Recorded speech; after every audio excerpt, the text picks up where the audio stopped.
ನಾವಿವತ್ತಿದ್ದೀವಿ ಅದ್ವಂತ hospital ಅಲ್ಲಿ. ಯಾಕೆ ಇಲ್ಲಿ ಬಂದಿದ್ದೀವಿ ಅಂದರೆ ಇಲ್ಲಿ ಒಬ್ಬರು ಪೇಷಂಟು ತುಂಬ ವರ್ಷದಿಂದ ಅವ್ರಿಗಿರೋ ಒಂದು ಅಪರೂಪದ ಕಾಯಿಲೆಗೆ ಸಾಕಷ್ಟು ಕಡೆ ಟ್ರೀಟ್ಮೆಂಟ್ ತೊಗೊಂಡು ಎಲ್ಲೂ ವಾಸಿ ಆಗದೆ ಕೊನೆಗೆ ಇಲ್ಲಿ ಟ್ರೀಟ್ಮೆಂಟ್ ತೊಗೊಂಡು ಈಗ ಗುಣಮುಖ ಆಗಿದ್ದಾರೆ. ಹಾಗಿದ್ರೆ ಅವ್ರಿಗೆ ಏನು ಕಾಯಿಲೆ ಇತ್ತು, ಏನು ಟ್ರೀಟ್ಮೆಂಟ್ ಮಾಡಿಸ್ಕೊಂಡಿದ್ದಾರೆ, ಈಗ ಹೇಗಿದ್ದಾರೆ, ಜೊತೆಗೆ ಅವರಿಗೆ ಟ್ರೀಟ್ಮೆಂಟ್ ಕೊಟ್ಟಂತಹ ಡಾಕ್ಟರ್ ಭಾಸ್ಕರ್ MB ಅವರನ್ನ ಮಾತಾಡ್ಸೋಣ ಬನ್ನಿ.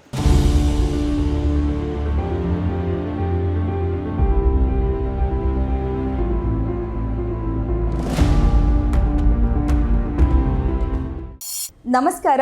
ನಾವಿವಾಗಿದ್ದೀವಿ ಅದ್ವಂತ ಹಾಸ್ಪಿಟಲಲ್ಲಿ.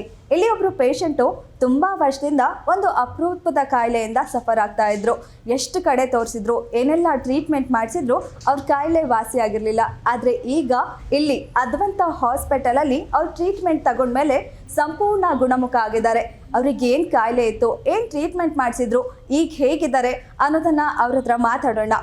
ಸರ್ ನಮಸ್ತೆ, ಏನು ಹೆಸರು, ಯಾವ ಊರು ನಿಮ್ಮದು? हमारा नाम गुलाम कादिर, मैं रहने वाला हूँ बेटकर नगर यूपी का। ओके, ನಿಮಗೆ ಏನು ಕಾಯಿಲೆ ಇದ್ದಿದ್ದು, ಹೆಸರೇನು, ಏನು ಕಾಯಿಲೆ ಇದ್ದಿದ್ದು ನಿಮಗೆ? हमें पैर में वेरिकोस और इसमें बहुत पेन होता था 20-32 साल से ही।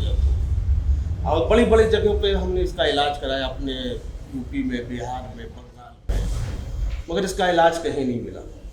32 साल से हम सोचते थे, नाउम्मीद हो गए थे कि हम ठीक नहीं हो।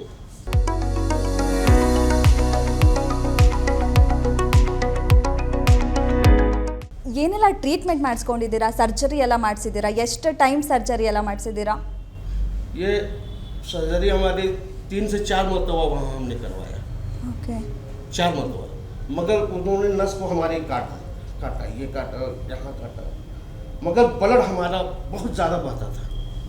जख्म जो छेद था वेरिकोस का, अल्सर से ब्लड बहुत ज़्यादा आता था, मगर उसको भी बंद नहीं कर पाए। फिर तो हम दूसरी जगह गए खखन में कि वहाँ से ठीक हो जाएंगे, उन्होंने भी काटा, फिर उसको सिला, साल भर देखा, फिर ब्लड आने लगा, नहीं सक्सेस नहीं। ಸರ್ಜರಿ ಮಾಡಿಸಿದ್ರು ಕೂಡ ಕ್ಯೂರ್ ಆಗಿಲ್ಲ. ಸೊ ಫೈನಲಿ ಈಗ ನೀವು ಇಲ್ಲಿ ಟ್ರೀಟ್ಮೆಂಟ್ ಮಾಡಿಸಿದ್ದೀರಾ. ಈ ಹಾಸ್ಪಿಟಲ್ ಬಗ್ಗೆ ಹೇಗೆ ಗೊತ್ತಾಯಿತು ನಿಮಗೆ, ಇಲ್ಲಿಗೆ ಹೇಗೆ ಬಂದಿದ್ದು? हमारे डॉक्टर एक दोस्त है अम्बेडकर नगर में, टांडा में। मैंने उनसे कई बार कहा था मैडम कि मैं बहुत परेशान हूँ, मेरी परेशानी देखकर वो बेचारे अक्सर हमसे हालचाल पूछा करते थे। एक दिन उन्होंने फ़ोन किया, अद्वैंता हॉस्पिटल डॉक्टर भास्कर साहब से आप मिले। मैं भागता हुआ, मैडम मुझे जिस डॉक्टर को पहले दिखा चुका था वो लोग हमको नाउम्मीद कर दिए थे कि आप ठीक नहीं हो, अब आप इसी तरह से ख़त्म हो गए। मगर मैं शुक्रगुजार हूँ डॉक्टर साहब का, भास्कर साहब का, कि इन्होंने मेरी ज़िंदगी को बकस दिया और मुझे खड़ा करके चलने का सलीका दे दिया।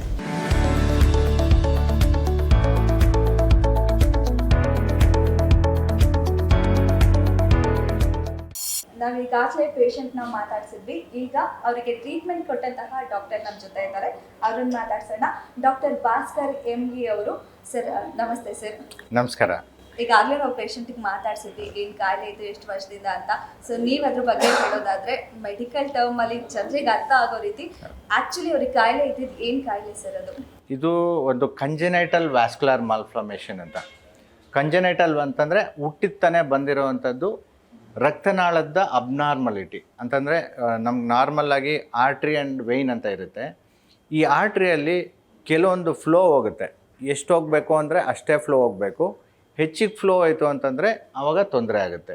ಇದರಲ್ಲಿ ಯಾವ ಥರ ಇತ್ತು ಅಂದರೆ ಇವ್ರಿಗೆ ಹೈ ಫ್ಲೋ ವ್ಯಾಸ್ಕ್ಯುಲರ್ ಮಾಲ್ಫಾರ್ಮೇಷನ್ ಅಂತ. ಹೈ ಫ್ಲೋ ಅಂತಂದರೆ ಹೆಚ್ಚಿಗೆ ಎಷ್ಟು ಪ್ರೆಷರ್ ಬೇಕು, ಆರ್ಟ್ರಿಯಲ್ಲಿ ಒಂದಷ್ಟು ಪ್ರೆಷರ್ ಅಂತ ಇರುತ್ತೆ, ಅದಕ್ಕಿಂತ ಹೆಚ್ಚಾಗಿ ಪ್ರೆಷರಲ್ಲಿ ಹೋದಾಗ ಅಲ್ಲಿರೋಂಥ ರಕ್ತನಾಳಗಳೆಲ್ಲ ದಪ್ಪ ಆಗಿ ಅತಿ ಫಾಸ್ಟಾಗಿ ವೆಯ್ನ್ನ ತುಂಬಿಕೊಂಡು ಮತ್ತೆ ವಾಪಸ್ ಹೋಗ್ತಾ ಇರುತ್ತೆ, ಅಂದರೆ ಹೈ ಫ್ಲೋ.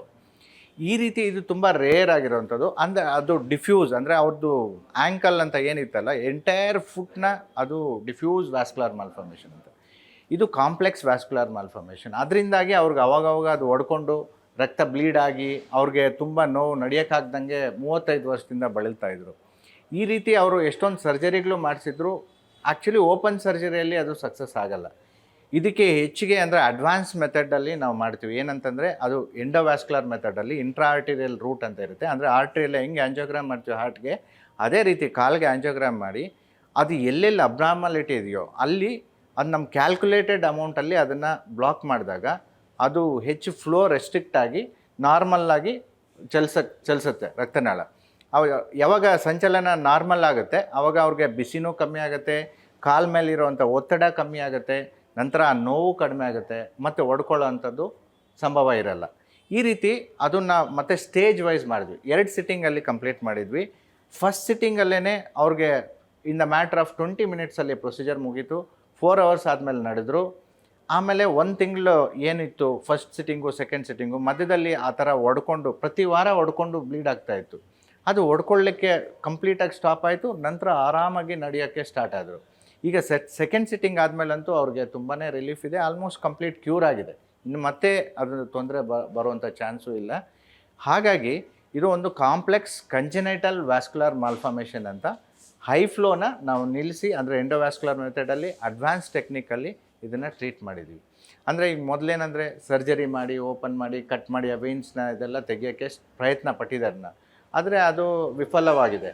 ನಮ್ಮದ್ರಲ್ಲಿ ಏನಂತಂದರೆ ಒಂದು ಸಣ್ಣ ರಂಧ್ರ, ಅಂದರೆ ಪಿನ್ ಹೋಲ್ ಅಂತ ಹೇಳ್ತೀವಿ. ಇದರಲ್ಲಿ ಯಾವುದೇ ಥರ ಕಟ್ಟಿರಲ್ಲ, ಇಮ್ಮಿಡಿಯೇಟಾಗಿ ಪೇಷಂಟ್ಗೆ ಆರಾಮಾಗುವಂಥ ಚಾನ್ಸ್ ಇರುತ್ತೆ. ಇದನ್ನೇ ಅಡ್ವಾನ್ಸ್ಡ್ ಎಂಡೋವ್ಯಾಸ್ಕ್ಯುಲರ್ ಪ್ರೊಸೀಜರ್ ಅಂತ ಹೇಳ್ಬೋದು. ಓಕೆ, ಈಗ ಹೇಳಿದ್ರಿ ರೇರ್ ಕಾಯಿಲೆ ಅಂತ.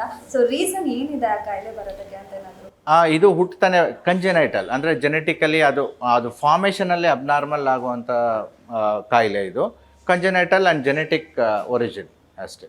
ಸೊ ಹೇಳಿದ್ರಿ ನೀವು, ಹಾಗಿದ್ರೆ ಅವ್ರಿಗೆ ಎಷ್ಟೋ ಕಡೆ ತೋರಿಸಿದೀವಿ ಅಂದರು, ಬೇರೆ ಬೇರೆ ಸ್ಟೇಟ್ಸಲ್ಲೆಲ್ಲ ತೋರಿಸಿದೀವಿ ಅಂದರು, ಅಲ್ಲೆಲ್ಲ ಓಪನ್ ಸರ್ಜರಿ ಮಾಡಿದ್ದಾರೆ, ಅಲ್ಲೆಲ್ಲೂ ಆಗದೆ ಇರೋದು. ಸೊ ಫೈನಲಿ ಇಲ್ಲಿ ನೀವು ಹೇಳಿದ್ರಿ ಪಿನ್ ಹೋಲಲ್ಲಿ ಆಯಿತು ವಿತೌಟ್ ಸರ್ಜರಿ ಅಂತ, ಅದು ಹೇಗೆ ಅಂತ ಅದ್ರ ಬಗ್ಗೆ ಡೀಟೇಲ್ ಆಗಿ. ಇದನ್ನು ನಾವು ಇಂಟರ್ವೆನ್ಷನಲ್ ರೇಡಿಯಾಲಜಿ ಅಥವಾ ಎಂಡೋವ್ಯಾಸ್ಕ್ಯುಲರ್ ಪ್ರೊಸೀಜರ್ಸು ಈ ರೀತಿ ಸುಮಾರಷ್ಟು ಕಾಯಿಲೆಗಳಿಗೆ ನಾವು ಪಿನ್ ಹೋಲ್ ಸರ್ಜರೀಸಲ್ಲಿ ಮಾಡ್ಬೋದು. ಫಾರ್ ಎಕ್ಸಾಂಪಲ್ ಬ್ರೈನಲ್ಲಿ ಅನ್ಯೂರಿಸಮ್ ಅಂತ ಫಾರ್ಮ್ ಆಗಿರುತ್ತೆ, ಅದು ಒಡ್ಕೊಂಡು ಬ್ಲೀಡ್ ಆಗಿರುತ್ತೆ, ಅದಕ್ಕೂ ನಾನಾ ರೀತಿ ಪ್ರೊಸೀಜರ್ಸ್ ಇರ್ತವೆ. ಅದನ್ನು ಅಷ್ಟೇ pin hole without opening the skull ನಾವು ಪಿನ್ ಹೋಲಲ್ಲಿ ಸಣ್ಣ ರಂಧ್ರದಲ್ಲೇ ಹೋಗಿ ಅದನ್ನು ಕ್ಯೂರ್ ಮಾಡ್ಬೋದು. ಆ ರೀತಿ ಬ್ಲೀಡಿಂಗ್ ಫ್ರಮ್ ದ ಲಂಗ್ಸ್ ಆಗಿರ್ಬೋದು, ಅದನ್ನ ಹೆಮಾಪ್ಟಸಿಸ್ ಅಂತ ಹೇಳ್ತೀವಿ, ಅಂದರೆ ವಾಮಿಟಿಂಗ್ ಅಂದರೆ ಕಾಫಿಂಗ್ ಆಫ್ ಬ್ಲಡ್ ಅಂತ ಹೇಳ್ತೀವಿ, ಅದು ಆಗ್ಬೋದು. ಮತ್ತು ಸ್ಟೊಮಕ್ಕಿಂದ ಬ್ಲಡ್ ಅಂದರೆ ವಾಮಿಟಿಂಗ್ ಆಫ್ ಬ್ಲಡ್ ಇರುತ್ತೆ, ಅದಕ್ಕೂ ಅಷ್ಟೇ. ಅದನ್ನು ಇದರ್ ಆಲ್ ಲೈಫ್ ಸೇವಿಂಗ್ ಪ್ರೊಸೀಜರ್ಸ್, ಇದನ್ನೆಲ್ಲನೂ ನಾವು ನಿಲ್ಲಿಸ್ಬೋದು ಈ ರೀತಿ ಪಿನ್ ಹೋಲ್ ಪ್ರೊಸೀಜರ್ಸಲ್ಲಿ. ಆಮೇಲೆ ಲಿವರ್ ಸಮಸ್ಯೆ ಇರ್ಬೋದು, ಸಿರೋಸಿಸ್ ಅಂತ ಹೇಳ್ತೀವಿ, ಅದಕ್ಕೆ ಟಿಪ್ಸ್ ಅಂತ ಒಂದು ಪ್ರೊಸೀಜರ್ ಇರುತ್ತೆ, ಆ ಥರ. ಆಮೇಲೆ ಪೆರಿಫೆರಲ್ ವ್ಯಾಸ್ಕ್ಯುಲರ್ ಡಿಸೀಸ್, ಅಂದರೆ ನಮಗೆ ಈಗಾಗಲೇ ಏನಂದ್ವಿ ಹೆಚ್ಚಿಗೆ ಬ್ಲಡ್ ಫ್ಲೋ ಇತ್ತು, ಕಂಜೆನೈಟಲ್ ವ್ಯಾಸ್ಕ್ಯುಲರ್ ಮಾಲ್ಫಾರ್ಮೇಷನ್. ಕೆಲವೊಬ್ಬರಿಗೆ ಹೆಂಗೆ ಹಾರ್ಟಲ್ಲಿ ಬ್ಲಾಕ್ ಆಗುತ್ತೆ ಅದೇ ರೀತಿ ಕಾಲಲ್ಲೂ ಬ್ಲಾಕ್ ಆಗ್ಬೋದು. ಅಂದರೆ ಈ ಡಯಾಬಿಟಿಕ್ ಫುಟ್ ಆಗಿ ಗ್ಯಾಂಗ್ರೀನ್ ಆಗುವಂಥ ಸಂಭಾವನೆ ಇರ್ತದೆ. ಆ ರೀತಿದೆಲ್ಲ ನಾವು ಕಂಟ್ರೋಲ್ ಮಾಡ್ಬೋದು, ಅಂದರೆ ಪ್ರಿವೆಂಟ್ ಮಾಡ್ಬೋದು. ಎಲ್ಲಿ ಬ್ಲಾಕ್ ಆಗಿರುತ್ತೆ ಅಲ್ಲಿ ಸ್ಟೆಂಟ್ ಮಾಡಿ ಆಂಜಿಯೋಪ್ಲಾಸ್ಟಿ ಮಾಡಿ ನಾವು ಅದನ್ನು ಕಾಪಾಡ್ಬೋದು. ಈ ರೀತಿ ಹೆಡ್ ಟು ಟೋ ನಾನಾ ಕಾಯಿಲೆಗಳಿಗೆ ಸರ್ಜರಿ ಅವಶ್ಯಕತೆ ಇಲ್ಲ. ಇನ್ನೂ ಕೆಲವೊಂದು ವೇಯ್ನ್ಸ್ ಇರ್ಬೋದು, ವೆರಿಕೋಸ್ ವೇಯ್ನ್ ಅಂತ ಏನಿರುತ್ತೆ, ಅದರಿಂದ ನಿಂತಿರೋರಲ್ಲಿ ಆ ಥರದಲ್ಲಿ ಜಾಸ್ತಿ ಕಾಯಿಲೆಗಳು ಬಂದಾಗ ಕಾಲ ಮೇಲೆ ಒತ್ತಡ ಆಗ್ತಾ ಇರ್ತದೆ. ಆ ಒತ್ತಡದಿಂದ ಅಲ್ಸರ್ ಆಗುತ್ತೆ. ಆ ಒತ್ತಡನ ನಾವು ನಿಲ್ಲಿಸ್ಬೋದು. ಅಂದರೆ ಯಾವ ಥರ ದಪ್ಪ ಆಗಿರುತ್ತೆ ಅದನ್ನು ನಾವು ಲೇಸರ್ ಅಥವಾ ವಿನಾಸಿಲ್ ಅಂತ ಇರುತ್ತೆ, ಅದು ಗ್ಲೂ ಅಲ್ಲಿ ಟ್ರೀಟ್ಮೆಂಟ್ ಮಾಡಿ ಆ ಒತ್ತಡನ ನಾವು ಯಾವತ್ತು ನಿಲ್ಲಿಸ್ತೀವಿ ಅದು ಕಂಪ್ಲೀಟಾಗಿ ಕ್ಯೂರ್ ಆಗುತ್ತೆ. ಅಂಥ ವೂಂಡ್ಸ್ ಏನಿರುತ್ತೆ, ಉಣ್ಣೆನ ಗಾಯ ಆಗಿರುತ್ತೆ, ಅದೆಲ್ಲನೂ ಊತ ಎಲ್ಲನೂ ಕಂಪ್ಲೀಟಾಗಿ ಕ್ಯೂರ್ ಮಾಡೋವಂಥ ಪವರು ನಮ್ಮದು ಎಂಡೋವ್ಯಾಸ್ಕ್ಯುಲರ್ ಅಥವಾ ಪಿನ್ ಹೋಲ್ ಪ್ರೊಸೀಜರ್ಸಲ್ಲಿ ಇರ್ತದೆ. There is no need for cutting. ಮೊದಲೆಲ್ಲ ಕಟ್ ಮಾಡಿ ಅದನ್ನ ತೆಗೆದು ಗಾಯ ಹೀಲಾಗೋದು, ಬೆಡ್ ರೆಸ್ಟು ಆ ಥರ ಇರುತ್ತೆ. ನಮ್ಗೆ ಎಷ್ಟೊಂದು ವೆರಿಕೋಸ್ ವೇನ್ಸ್ ಪ್ರೊಸೀಜರ್ಸಲ್ಲಿ ಇವತ್ತು ಮಾಡಿ ಹಾಫ್ ಆನ್ ಅವರಲ್ಲಿ ನಡ್ಕೊಂಡು ಹೋಗ್ತಾರೆ. ದಟ್ ಈಸ್ ದ ಮ್ಯಾಜಿಕ್ ಅಂತಲೇ ಹೇಳ್ಬೋದು ಪಿನ್ ಹೋಲ್ ಪ್ರೊಸೀಜರ್ಸಲ್ಲಿ. ಬೆಸ್ಟ್ ಟ್ರೀಟ್ಮೆಂಟ್ ಅಂತ ಹೇಳ್ಬೋದು. ಬಿಕಾಸ್ ಯಾಕಂದರೆ ಆಲ್ಮೋಸ್ಟ್ ಎಲ್ಲ ಸರ್ಜರಿ ಅಂದ್ರೆ ತುಂಬಾ ಹೆದರ್ತಾರೆ. ಕೆಲವೊಂದ್ಸರಿ ಸರ್ಜರಿ ಆದ್ರೂ ಕೂಡ ಅದು ಸಕ್ಸಸ್ ಆಗುತ್ತೆ, ಫೇಲ್ಯೂರ್ ಆಗುತ್ತೆ ಅಂತಾನೂ ಇದೆ. ಸೊ ಇದು ಒಂದು ಪಿನ್ ಹೋಲ್ ಅಲ್ಲಿ ಅಂದ್ರೆ ಹೆದರಕೊಳ್ಳೋದೇ ಇಲ್ಲ. We can do magics. So ಒಂದು ಪಿನ್ ಹೋಲ್ ಎಂಟ್ರಿಯಲ್ಲೇ ವಿ ಕ್ಯಾನ್ ಗೋ ಎಕ್ಸ್ರೇ ಅಥವಾ ಅಲ್ಟ್ರಾಸೌಂಡ್ ಮುಖಾಂತರ ಹೋಗಿ ಫಾರ್ ಆಫ್ ಪ್ಲೇಸಸಲ್ಲಿ ಕೂಡ ನಾವು ಅದನ್ನು ಕ್ಲಿಯರ್ ಮಾಡಿ ಸಂಪೂರ್ಣವಾಗಿ, ಅಂದರೆ recovery will be very very fast. ಈಗೆಲ್ಲ ನಮ್ಮ ಟೈಮು ಇಂಪಾರ್ಟೆಂಟು. ಮತ್ತು ಎಷ್ಟೊಂದು ಜನ ಡಯಾಬಿಟಿಸ್ ಇರ್ತದೆ, ಹೈಪರ್ ಟೆನ್ಷನ್ ಇರುತ್ತೆ, ಹಾರ್ಟ್ ಡಿಸೀಸ್ ಇರುತ್ತೆ. ಮೇಜರ್ ಅನಸ್ಥಿಸಿಯಾ ಅಂತ ರಿಕ್ವೈರ್ಮೆಂಟ್ ಇರಲ್ಲ ಇದರಲ್ಲಿ. ಅಂದರೆ ಪೇಷಂಟ್ ಈಗ ನಮ್ಮ OT ಅಲ್ಲಿ ನೋಡಬೇಕಾದ್ರೆ ಪೇಷಂಟು ಟಿ ವಿ ನೋಡ್ಕೊಂಡು ಆರಾಮಾಗಿರ್ತಾರೆ, ನಾವು ಪ್ರೊಸೀಜರ್ ಮಾಡ್ತಾ ಇರ್ತೀವಿ. ಸೊ ಅವ್ರದ್ದೇ ಒಂದು ಲೋಕದಲ್ಲಿ ಇರ್ತಾರೆ, ಅಂದರೆ ಕಂಫರ್ಟ್. ಆಮೇಲೆ ಎಂಡ್ ಆಫ್ ದ ಪ್ರೊಸೀಜರ್ಸಲ್ಲಿ ಆಯ್ತಾ ಸರ್ ಅಂತಾರೆ, ಅಂದರೆ ಅಷ್ಟು ಬೇಗ ಆಯ್ತಾ ಅನ್ನೋ ಥರ ಸರ್ಜರಿ ಆದ್ಮೇಲೆ ಪೇನ್ ಕೂಡ ಇರುತ್ತೆ. ಇಲ್ಲಿ ಯಾವ ಥರ ಪೇಯ್ನು ಇರಲ್ಲ. ನೀ ಆಲ್ರೆಡಿ ಹೇಳಿದ್ದೀನಿ ಪಿನ್ ಹೋಲ್ ಅಂತಿದೆ, ಎಂಟ್ರಿ ಪಾಯಿಂಟ್ ಇದೆ, ಗಾಯ ಇರಲ್ಲ. ನೆಕ್ಸ್ಟ್ ಡೇ ಅವ್ರು ಬಾತ್ ಮಾಡ್ಬೋದು, ಅಂದರೆ ನೆಕ್ಸ್ಟ್ ಡೇ ಸ್ವಿಮ್ಮಿಂಗ್ ಕೂಡ ಮಾಡ್ಬೋದು. ಅಷ್ಟು ತುಂಬ ಚೆನ್ನಾಗಿ ಹೀಲಿಂಗ್ ಇರುತ್ತೆ, ವೂಂಡ್ ಇರಲ್ಲ, ರಿಕವರಿ ಫಾಸ್ಟ್ ಇರುತ್ತೆ. ಪೋಸ್ಟ್ ಆಪರೇಟಿವ್ ಪೇಯ್ನ್ ಇರಲ್ಲ ಆ ಥರ. ಸರ್, ಈಗ ಇನ್ನು ನಿಮ್ಮ ಹಾಸ್ಪಿಟಲ್ ಇರುವಂತಹ ಏನು ಅಡ್ವಾನ್ಸ್ ಟ್ರೀಟ್ಮೆಂಟ್ ಬಗ್ಗೆ ಹೇಳೋದಾದ್ರೆ? ನಮ್ಮದು the whole concept of Advaita hospital is ಮಿನಿಮಲಿ invasive treatment ಅಂತ. ನಮ್ಮದು ಯಾವುದು main thing vascular issues, any vascular veins ಆಗಿರ್ಬೋದು, ಆರ್ಟ್ರೀಸ್ ಆಗಿರ್ಬೋದು, ಹೆಡ್ ಟು ಟೋ ಎಲ್ಲನೂ ಫೆಸಿಲಿಟಿ ಇದೆ. ಇಲ್ಲಿ ಯಾವ ಥರ ಫೆಸಿಲಿಟಿ ಇದೆ ಅಂದರೆ 24 hours ಫೆಸಿಲಿಟಿ ಇದೆ, ICU ಇದೆ, ನಮ್ಮದು ಕ್ಯಾತ್ ಲ್ಯಾಬ್ ಇದೆ, ಆಮೇಲೆ ಎಲ್ಲ ಥರ ಲ್ಯಾಬ್, ಅಡ್ವಾನ್ಸ್ ಲ್ಯಾಬ್ ಇದೆ. ಇನ್ಸ್ಟ್ರೂಮೆಂಟ್ಸ್ ಹೇಳ್ಬೇಕಂದ್ರೆ ದ ವರ್ಲ್ಡ್ ಕ್ಲಾಸ್ ಎಲ್ಲ ಇಂಪಾರ್ಟೆಂಟ್ ಇನ್ಸ್ಟ್ರೂಮೆಂಟ್ಸನ್ನು ಇಟ್ಟಿದ್ದೀವಿ. ಏನೇನು ಪೇಷಂಟ್ಗೆ ಬೆನಿಫಿಟ್ ಆಗಬೇಕು ಎಲ್ಲ ಥರನೂ ಕವರ್ ಮಾಡ್ಕೊಂಡಿದ್ದೀವಿ. ಹಾಗಾಗಿ ಮತ್ತು ಎಷ್ಟೊಂದು ಪೇಷಂಟ್ ಖುಷಿಯಾಗಿ ಬರ್ತಾರೆ, ಖುಷಿಯಾಗಿ ಫಾಸ್ಟಾಗಿ ರಿಕವರಿ ಆಗಿ ಹೋಗೋ ಥರ ನಮ್ಮದು ವ್ಯಾಸ್ಕ್ಯುಲರ್ ಟ್ರೀಟ್ಮೆಂಟ್ಸ್ ಇಲ್ಲಿ ಅವೈಲಬಿಲಿಟಿ ಇದೆ. ಆಮೇಲೆ ಇದರಲ್ಲಿ ನಾವು ಆದಷ್ಟು ಮಿನಿಮಲಿ ಇನ್ವೇಸಿವ್ ಪ್ರೊಸೀಜರ್ಸೇ ಮಾಡ್ತೀವಿ. Open procedure, surgery, open surgery ಆ ಥರದ್ದೆಲ್ಲನೂ ನಾವು ಇಲ್ಲಿ ಅವಾಯ್ಡ್ ಮಾಡ್ತೀವಿ. ಯಾಕಂತಂದರೆ ನಮ್ಗೆ ಇಲ್ಲಿ ಬರೋವಂಥ ಪೇಷಂಟ್ಸ್ ಹ್ಯಾಪಿಯಾಗಿರಬೇಕು, ಬಂದವರು ಹ್ಯಾಪಿಯಾಗಿ ಗುಣಮುಖವಾಗಿ ಹೋಗಬೇಕು. That is the concept of Advaita hospital. ಎಷ್ಟೋ ದೊಡ್ಡ ಹಾಸ್ಪಿಟಲ್ ಕಟ್ಟಿ ಎಷ್ಟೊಂದು ದೊಡ್ಡ ಓಪನ್ದು ಅದು ಇದು ಮಾಡೋ ಬದಲು ಚಿಕ್ಕ ಹಾಸ್ಪಿಟಲ್ ಕಟ್ಟಿ ಕಡಿಮೆ ಬೆಡ್ಸ್ ಇದ್ರೂ ಪೇಷಂಟ್ಸ್ ಬಂದು ಹ್ಯಾಪಿಯಾಗಿ ಹೋಗಬೇಕು ಅನ್ನೋವಂಥ ಕಾನ್ಸೆಪ್ಟು ನಮ್ದು ಅದ್ವೈತ ಹಾಸ್ಪಿಟಲ್. ಈಗ ಹಾಗಿದ್ರೆ ಇಂಟರ್ವೆನ್ಷನಲ್ ರೇಡಿಯಾಲಜಿ ಹಾಗಂದ್ರೆ ಏನು ಅಡ್ವಾನ್ಸ್ ಟ್ರೀಟ್ಮೆಂಟ್ ಏನೇನಿದೆ ಇದರಲ್ಲಿ? ನಾನು ಕೂಡ ಈ ಹೆಸರು ಈಗಲೇ ಕೇಳ್ತಾ ಇರೋದು ಸಹ, ಹಾಗಾಗಿ. ಓಕೆ, ಸೊ ಇದು ಇಂಟರ್ವೆನ್ಷನಲ್ ರೇಡಿಯಾಲಜಿ ಅಂದರೆ ಅಡ್ವಾನ್ಸ್ ಆಫ್ಟರ್ ರೇಡಿಯಾಲಜಿ. ನಾವು ಏನು MD ಇರುತ್ತೆ, DM ಅಂತ ಇರುತ್ತೆ, ಅದನ್ನು super specialisation after radiology. So radiology ಅಂದ್ರೇ ಏನಂತಂದರೆ ಈಗ ಯಾವುದೇ ಒಂದು ಈಗ ಹೊಟ್ಟೆ ನೋವಿದ್ದರೆ ಡಾಕ್ಟ್ರ್ ಮುಟ್ಟಿ ನೋಡಿ ಆ ಥರ ಡಯಾಗ್ನೋಸ್ ಮಾಡ್ತಾಯಿದ್ವಿ. ಇವಾಗ ಸ್ಕ್ಯಾನ್ ಬಂದಿದೆ, ಸ್ಕ್ಯಾನಲ್ಲಿ ನೋಡಿದ್ರೆ ಏನು ಕಟ್ ಮಾಡಿ ನೋಡ್ದಂಗೆ, ಮುಟ್ಟಿ ನೋಡ್ದಂಗೆ, ಅದಕ್ಕಿಂತ ಅಡ್ವಾನ್ಸ್ ಆಗಿ ಹಂಗೇ ನೋಡ್ಬೋದು ಸ್ಕ್ಯಾನಲ್ಲಿ ಒಳಗೆ ಏನಿದೆ ಅಂದರೆ. ಅದೇ ಥರನೇ ಈಗ ಇಂಟರ್ವೆನ್ಷನಲ್ ರೇಡಿಯಾಲಜಿ ಅಂದರೆ ಬರೀ ನೋಡೋದೇ ಅಲ್ಲ, ಅದಕ್ಕೆ ಟ್ರೀಟ್ಮೆಂಟು ಮಾಡ್ತೀವಿ. ಫಾರ್ ಎಕ್ಸಾಂಪಲ್ ಬ್ರೈನಲ್ಲಿ ಸ್ಟ್ರೋಕ್ ಆಗಿದೆ, ಏನೂ ಕಟ್ ಮಾಡಿ ಆ ಸ್ಟ್ರೋಕ್ನ ಓಪನ್ ಮಾಡಿ ಆ ಥರ ಓಪನ್ ಸರ್ಜರಿ ಮಾಡಿದ್ರೆ ನಾವು ಒಂದು ಸಣ್ಣ ಪಿನ್ಹೋಲ್ ಪ್ರೊಸೀಜರಲ್ಲೇ ಆ ರಕ್ತನಾಳದಲ್ಲೇ ಹೋಗಿ ಆ ಸ್ಟ್ರೋಕಲ್ಲಿ ಎಲ್ಲಿ ಕ್ಲಾಟ್ ಆಗಿದೆ ಆ ಕ್ಲಾಟ್ನ ತೆಗೆದು ಹೊರಗೆ ತೆಗಿತೀವಿ. That is an advancement. ಅಂದರೆ ಎಕ್ಸ್ರೇ ಗೈಡೆನ್ಸ್ ಅಥವಾ ಅಲ್ಟ್ರಾಸೌಂಡ್ ಗೈಡೆನ್ಸ್ ಅಥವಾ MRI ಗೈಡೆನ್ಸ್, ಈ ಥರ ರೇಡಿಯಾಲಜಿ ಒಂದು ಏನು ಎಕ್ವಿಪ್ಮೆಂಟ್ಸ್ ಇದೆ ಅದನ್ನು ಯೂಸ್ ಮಾಡಿಕೊಂಡು ಅದ್ರ ಮುಖಾಂತರ ನಾವು ಟ್ರೀಟ್ಮೆಂಟ್ ಏನು ಮಾಡ್ತೀವಿ ಅದನ್ನೇ ಇಂಟರ್ವೆನ್ಷನಲ್ ರೇಡಿಯಾಲಜಿ ಅಂತ ಹೇಳ್ತೀವಿ. ಇದು ಈ ಬ್ರ್ಯಾಂಚು ಒಂದು ಮಾಡ್ರನ್ ಮೆಡಿಸಿನಲ್ಲಿ ಒಂದು ಅಡ್ವಾನ್ಸ್ ಬ್ರ್ಯಾಂಚ್ ಅಂತಲೇ ಹೇಳ್ಬೋದು. ಇದು ಅಂದರೆ ಸಾಮಾನ್ಯ ಜನಕ್ಕೆ ಸ್ವಲ್ಪ ಕಡಿಮೆ ಅವೇರ್ನೆಸ್ ಇದೆ, ಆದರೆ ಎಷ್ಟೊಂದು ವೈದ್ಯರಿಗೆಲ್ಲ ಗೊತ್ತಿರುತ್ತದೆ. ಲಾಟ್ ಆಫ್ ಮೆಡಿಸಿನ್ ಈಗ ತುಂಬ ಅಡ್ವಾನ್ಸ್ಡ್ ಫೀಲ್ಡ್. ಇದರಲ್ಲಿ ಏನಂತಂದರೆ ಪೇಷಂಟ್ಸ್ ಬರ್ತಾರೆ, ಒಂದು ಸಣ್ಣ ಸೂಜಿ ಮುಖಾಂತರನೇ ಪ್ರೊಸೀಜರೆಲ್ಲ ಮುಗೀತದೆ, ಆರಾಮಾಗುತ್ತೆ, ವಿತೌಟ್ ಮೇಜರ್ ಅನಸ್ಥೀಸಿಯಾ ರಿಕವರಿ ಆಗಿ ನಡ್ಕೊಂಡು ಹೋಗ್ತಾರೆ. That is an advancement of interventional radiology. ಇದರಲ್ಲಿ ಯಾವ್ಯಾವ ಕಾಯಿಲೆಗಳನ್ನ ನಾವು ಗುಣಪಡಿಸ್ಬೋದು ಅಂತಂದರೆ head to toe. Say for example ನಾನು ಆಗಲೇ ಸ್ಟ್ರೋಕ್ ಅಂತ ಹೇಳಿದೆ. ಸ್ಟ್ರೋಕ್ ಅಂದರೆ ಏನು? ಇಸ್ಕೆಮಿಕ್ ಸ್ಟ್ರೋಕ್ ಅಂತಂದರೆ ಒಂದು ಕ್ಲಾಟ್ ಹೋಗಿ ಒಂದು ಬ್ಲಡ್ ವೆಸಲಲ್ಲಿ ಕೂತೋದು ಬ್ಲಾಕ್ ಆಗಿದ್ದರೆ ಅದನ್ನು ನಾವು ರಿಮೂವ್ ಮಾಡ್ತೀವಿ. ರಿಮೂವ್ ಮಾಡಿದ ತಕ್ಷಣ ಇಮ್ಮಿಡಿಯೇಟ್ಲಿ ಪೇಷಂಟ್ ರಿಕವರಿ ಆಗೋಂಥ ಚಾನ್ಸು ಹೆಚ್ಚಾಗಿದೆ. ಆಮೇಲೆ ಒಂದು ಅನ್ಯೂರಿಸಮ್ ಅಂತ ಫಾರ್ಮ್ ಆಗಿರ್ಬೋದು ಬ್ರೈನಲ್ಲಿ, ಅಂದರೆ ಹೊಡ್ಕೊಂಡು ರಕ್ತಸ್ರಾವ, ಹೆಮೊರೇಜಿಕ್ ಸ್ಟ್ರೋಕ್ ಆಗಿರುತ್ತೆ. ಆ ಅನ್ಯೂರಿಸಮ್ ಮತ್ತೆ ಹೊಡ್ಕೊಂಡಿರ ನಾವು ಕಾಯಿಲಿಂಗ್ ಅಂತ ಮಾಡ್ತೀವಿ, ಮತ್ತು ಫ್ಲೋ ಡೈವರ್ಟರ್ ಅಂತ ಮಾಡ್ತೀವಿ. ನಾನಾ ಪ್ರೊಸೀಜರ್ಸ್ ಮಾಡಿ ಮತ್ತೆ ಹೊಡ್ಕೊಂಡಿರ ಅವ್ರ ಪ್ರಾಣನ ಉಳಿಸ್ಬೋದು ಈ ರೀತಿ. ಮತ್ತು ಈ ವ್ಯಾಸ್ಕ್ಯುಲರ್ ಮ್ಯಾಲ್ಫಾರ್ಮೇಷನ್ ಫುಟ್ಟಲ್ಲೂ ಬರ್ಬೋದು, ಬ್ರೈನಲ್ಲೂ ಬರ್ಬೋದು, ಯಾವ ಬಾಡಿಯಲ್ಲಾದರೂ ಬರ್ಬೋದು, ಲಂಗ್ಸಲ್ಲೂ ಬರ್ಬೋದು. ಆ ಥರ ಎಲ್ಲ ವ್ಯಾಸ್ಕ್ಯುಲರ್ ಮ್ಯಾಲ್ಫಾರ್ಮೇಷನ್ನು ಎಲ್ಲೆಲ್ಲಿ ರಕ್ತನಾಳಗಳು ತೊಂದರೆ ಇದೆ ಅಲ್ಲೆಲ್ಲನೂ ನಾವು ಹೋಗಿ ಅದು ಹೆಚ್ಚಿಗೆ ರಕ್ತನಾಳ ಫ್ಲೋ ಇದ್ದರೆ ಅದನ್ನು ಕಡಿಮೆ ಮಾಡ್ಬೋದು, ಆಪ್ಟಿಮೈಸ್ ಮಾಡೋದು.